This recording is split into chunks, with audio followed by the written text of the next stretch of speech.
very good Sunday, probably afternoon to you, depending on where you are watching this, when you are watching it.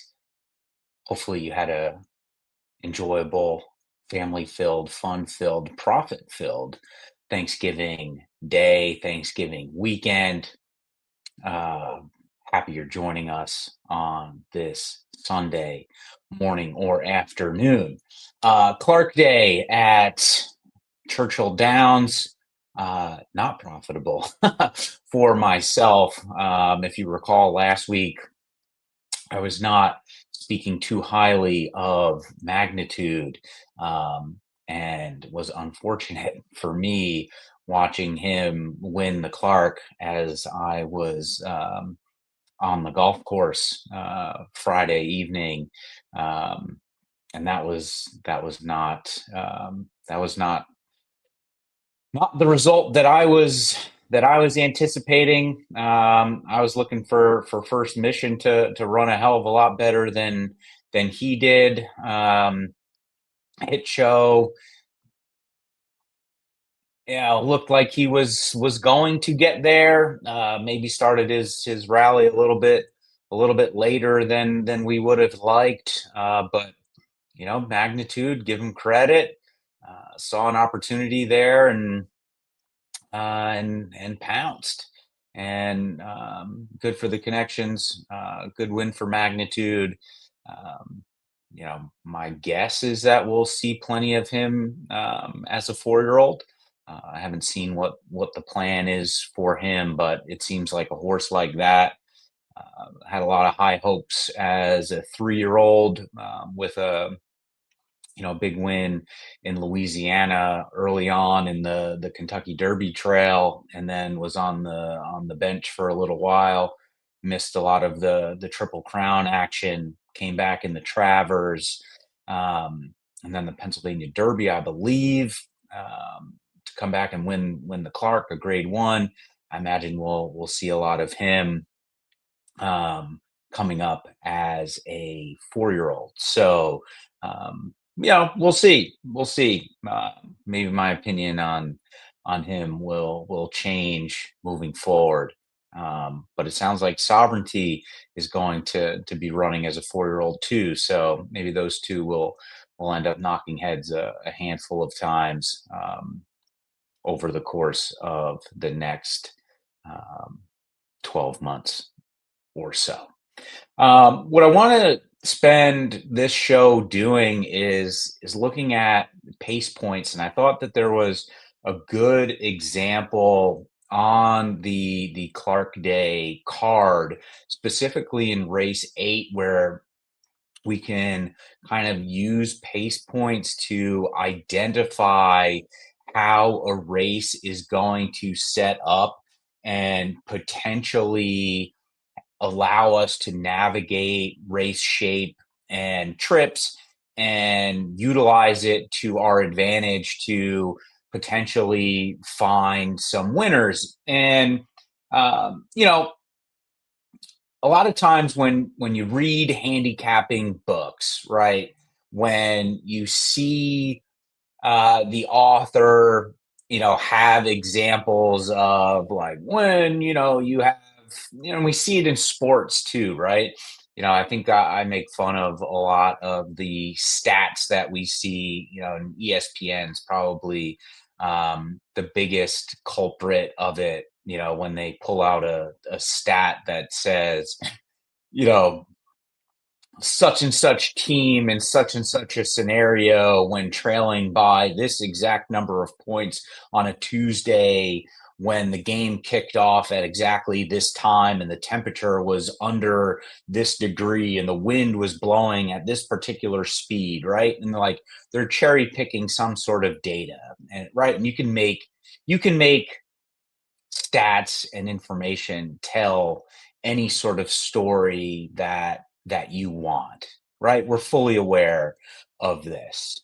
But race 8 on Friday at Churchill Downs, I thought, was a really good example of horses that have run a fair bit number of times, right? They have plenty of career races under their belt.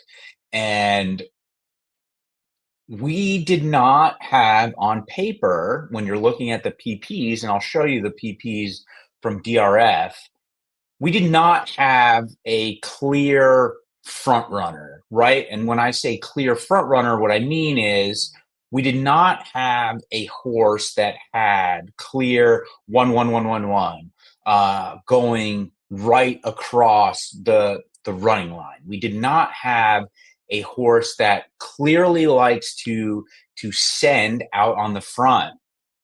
We had a couple of running lines like that buried in the past performances, but I'm not sure you can totally rely on that going all the way back, 10, 12, 14 career races. And if you're not a DRF user, and, me particularly, if you've been watching this show for any particular length of time, if you've been watching Past the Wire for any particular length of time, I'm a tried and true Brisnet user, and they only give you, I believe, 10 career races.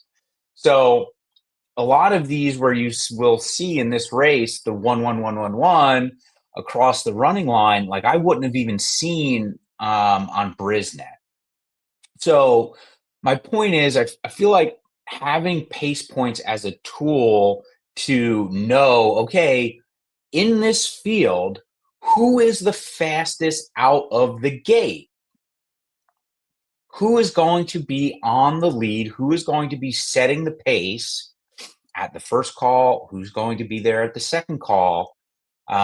Is especially key in what was this 6.5 furlong sprint that was, for allowance type horses, which, a lot of them had 10 plus career races. So what I'm going to do is I'm going to show you the DRF PPs here first, and we'll just go through this really quick. Right. So you can see here, this one, Color Me Cairo, you have,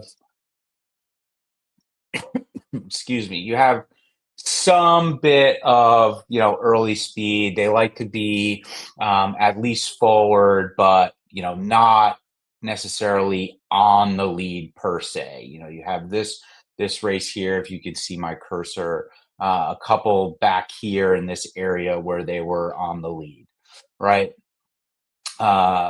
This two, again, a couple back in here on the lead, likes to be up close, but not necessarily right on the lead. There's a race here, like I said, and then another race several back where they're up on it. This horse, Carolina Candy, again, likes to be up on it, but hasn't been on the lead, or at least the one setting the pace. Miss L, same thing, likes to be up on it, but hasn't been the one setting the pace. High Summer, again, here's a couple, 3 and 4 back, 6 or 5, 6, 7 back where they're up, the one setting the pace. This is interesting, right? And you have a couple, and we can, whatever, this was a pretty lengthy field. And Miss Ellery, you had a couple in here where they like to be up on the lead. But interestingly enough, in Miss Ellery's case, you see these are all at the route distance, all at a mile or longer. If you go back 5.5, 7 furlongs, not on the lead. Going, way deep back. This horse is 22 career starts. So if you use these PPs in tandem with pace points, which I'll show you here, and you have your first fraction rank, right? So your early pace rank. And again, like I explained last week, there's some tutorial videos on the Pass the Wire Pass the Wire YouTube page, and on the website, passthewire.com. You just go to the top along the banner, and there's a link that says pace points. You just click on that, and it'll give you a little bit more explanation and a tutorial video.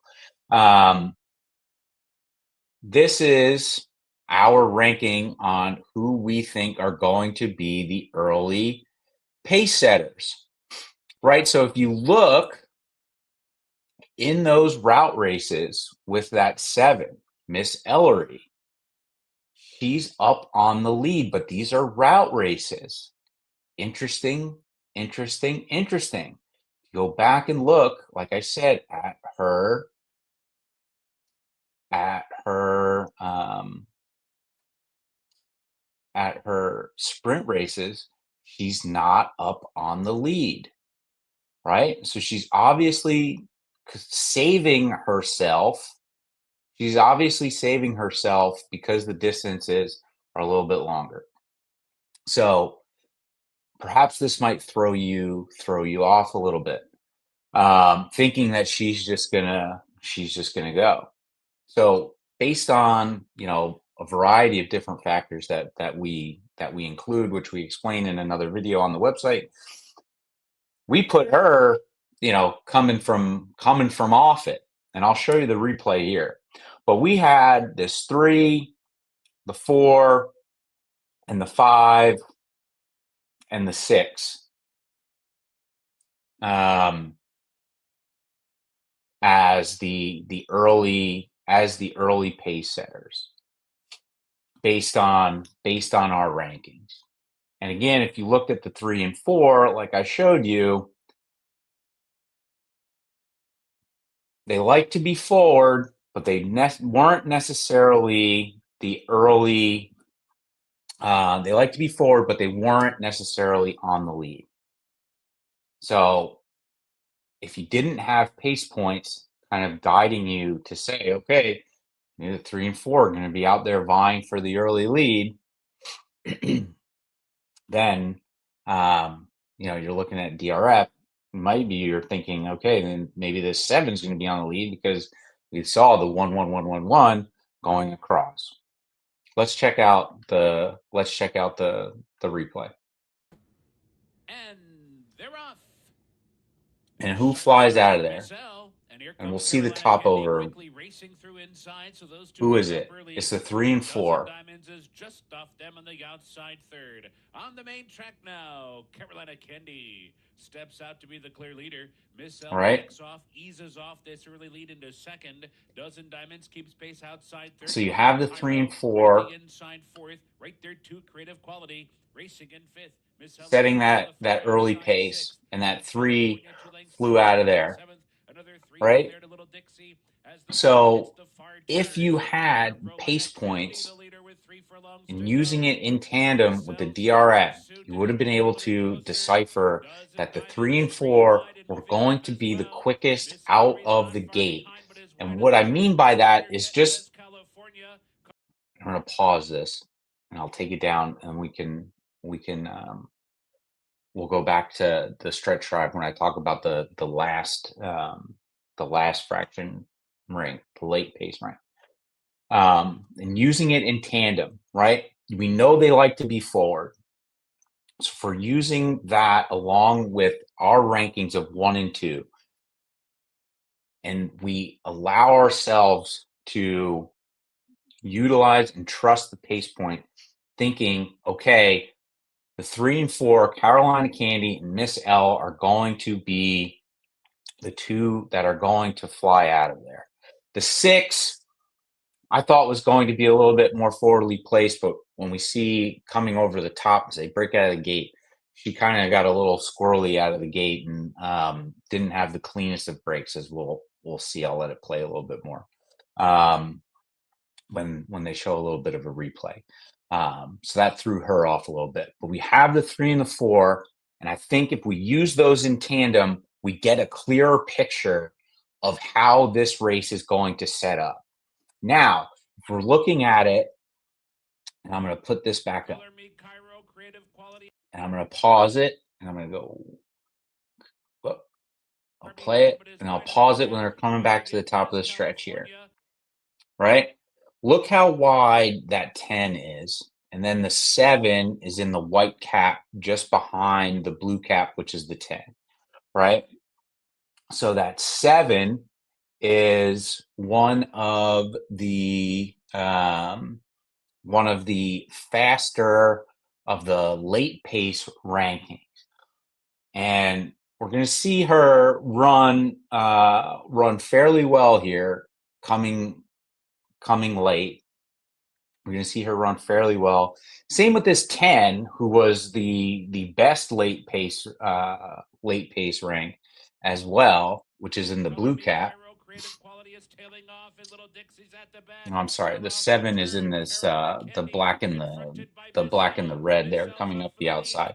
But just look how wide they were, and I think that kind of compromised them a little bit and allowed this 4 to kind of run on. And she just had, absolute dream trip. So let's go back. Let's go back to this, and we can see we had the 10 dozen diamonds, probably 3, 4, maybe 5 paths wide. Had to come in from the 10, rushed up, probably had to use a little bit too much energy early, but did have a nice little run late, in my opinion. The 8, Mez, California, we saw try to come in along the rail, not the greatest of late runs. But that 7, Miss Ellery, I thought she ran pretty well to come up for second, being 4 or 5 wide there. And we had her ranked 4 in our late pace ranking. Now, to be clear, this isn't like, okay, we think that Dozen Diamonds is going to win because she's the fastest late pace rank, and we think Mez California is going to finish second because she's going to run the second fastest down the stretch. Like that's not how these rankings kind of work. As I was explaining with the early pace ranking, we're looking how we can use these rankings in tandem with the PPs to identify pace advantage, race shape, trip advantage, right? So, thinking about this, like I think Dozen Diamonds is a really good example. From the outside, she's gonna have to send early to try and get into the mix to make her way over. We didn't have her as as an early pace setter, but we did see her up on the early pace, and she was in a decent position going into the turn. But perhaps that compromised her a little bit, that outside draw, because she had to use a lot of that energy early on, and being in that 3, 4 wide going around that turn compromised that little bit of that late kick that we identified that we believe that she had. So again, kind of thinking about that, perhaps that even though we did rank her as number 1 on that late pace rank, perhaps in the handicapping process, identifying that, okay, outside draw, going to have to use a little bit more energy early, probably a little bit compromised. Maybe don't think that that she's gonna have a tremendous late kick to be able to be as effective late, right? That's part of the thought process in using the pace points in tandem with your normal handicapping process with the PPs from DRF, Brisnet, Timeform US, wherever you get them. For Miss L, right? Maybe the case for that horse is it's a dream trip. We saw it, right? She sat an absolutely dream trip in the perfect position, a length and a half back the whole way. Perhaps through your handicapping process, you thought, okay, she's gonna sit second, using the the PPs, and you think, okay, Carolina Candy's just gonna shoot out of there and just see how fast she can go and take them all the way around. Um, she's going to tire. Miss L's going to be there to pounce late. I know that this late pace rank isn't the highest, but she's going to have a trip advantage going all the way around. She's going to be in the perfect spot, and everybody else is going to have a little bit too much to do. And I think she's going to have an advantage in the final eighth of a mile, and I think she's going to get there and hang on. Right? Reasonable way to think about that race, and that's exactly what happened. Sure, Monday morning quarterback, right? When as we're seeing it play out in a replay, easy for me to say that, but I think when you're looking at it and using both the early, first fraction rank with the last fraction rank in tandem, and seeing how you can utilize one with the other and identify, pace, race shape, trip, how it's all going to set up. Um, you know, it isn't all about who's going to be, it isn't all about who is ranked highest at the end of the race, right?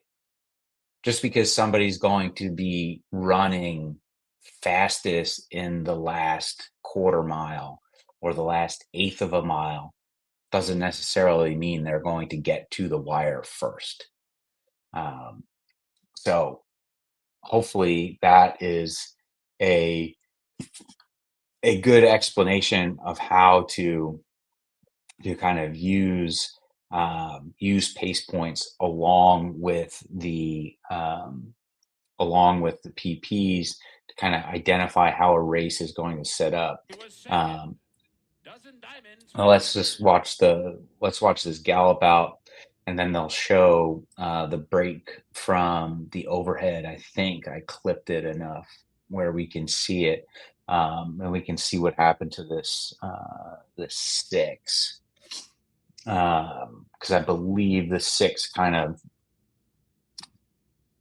didn't have the cleanest of breaks, and that five scratched. So, yeah, look at the six. Yeah, a little bit of a bobble. Didn't break tremendously well. Yeah, here we go. Yeah, a little slow out of there. So, wasn't able to make up that ground. So that's what happened to the six there. But I think you can see, what we saw to get the 3 and the 4, up in that ranking, and how to use that alongside the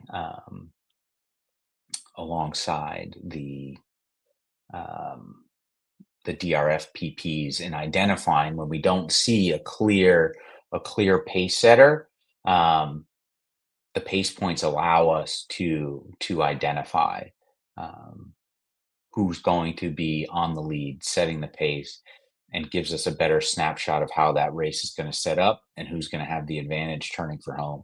And I think this race 8 was a perfect example of how to do that.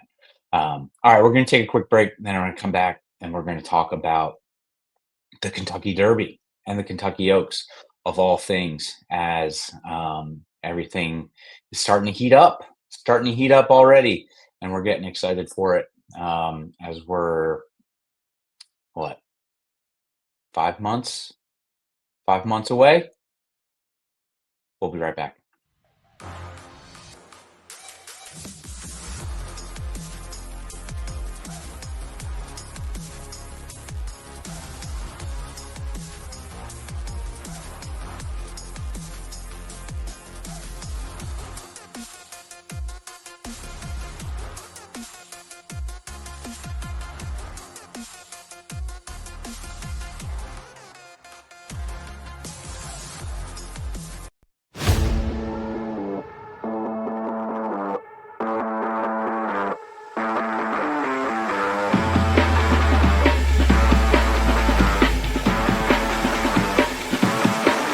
Go.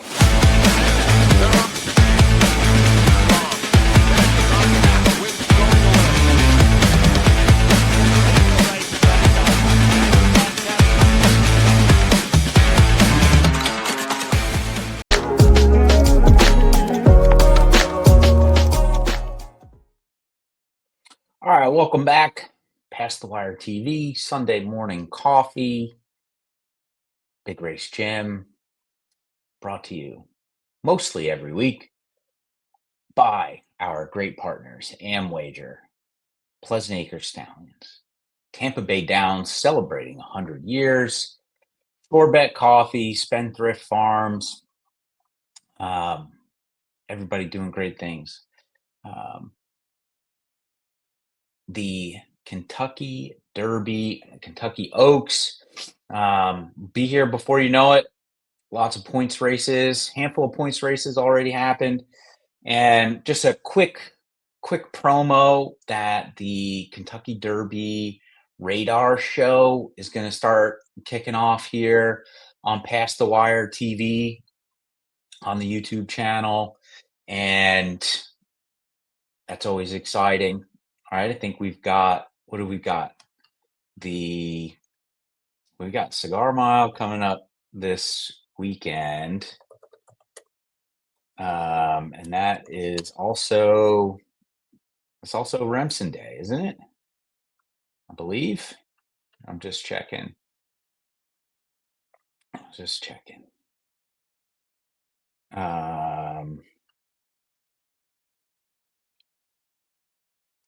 Is it October 4th? I guess. Must be. Must be. Champagne. Anyway, bad TV. Kentucky Derby radar shows coming up. And just to toot our own horn, a couple of years ago, I gave out Mage as a Kentucky Derby future bet play in like February. I believe I gave that out in February or March, and that hit. And John was talking about Sierra Leone back in November, December, leading into all of the preps. Now, of course, Sierra Leone didn't end up winning the Derby. Got beat by a whisker, but nevertheless, all that to say, we're paying attention. We're identifying who's climbing up the leaderboard, who's hanging in the barn that's going to be making their debuts, what the buzz is, who we should be looking out for. So you should be paying attention and checking out that show. And it's going to be kicking off here in the next week or two. So stick with us. As John always says, ride with us and you'll never starve. Pass the Wire TV, passthewire.com, Sunday morning coffee. I'm Big Race Jim. Shout out Amwager, Pleasant Acre Stallions, Shorebet Coffee, Tampa Bay Downs, Spendthrift Farm. Thank you for another great week. Pace Points, check it out. A tutorial video is on the website, passthewire.com. Just click the Pace Points tab at the top of the page and check your emails coming up this week. We got a lot of more information on Pace Points coming up, and we will see you next week.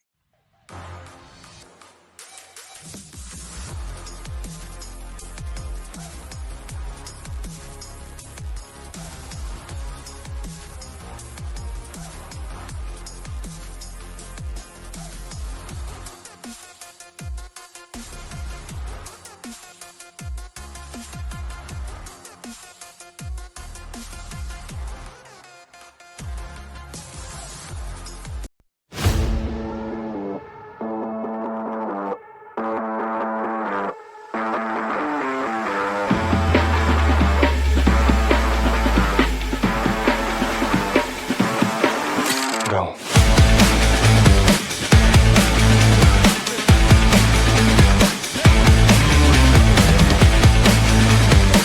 It's simplification and Javier.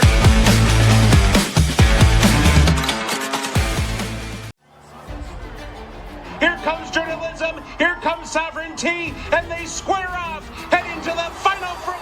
Sovereignty wins the Derby! You're watching Pass the Wire TV. Hit that like button and subscribe to Pass the Wire TV. Nobody does it better.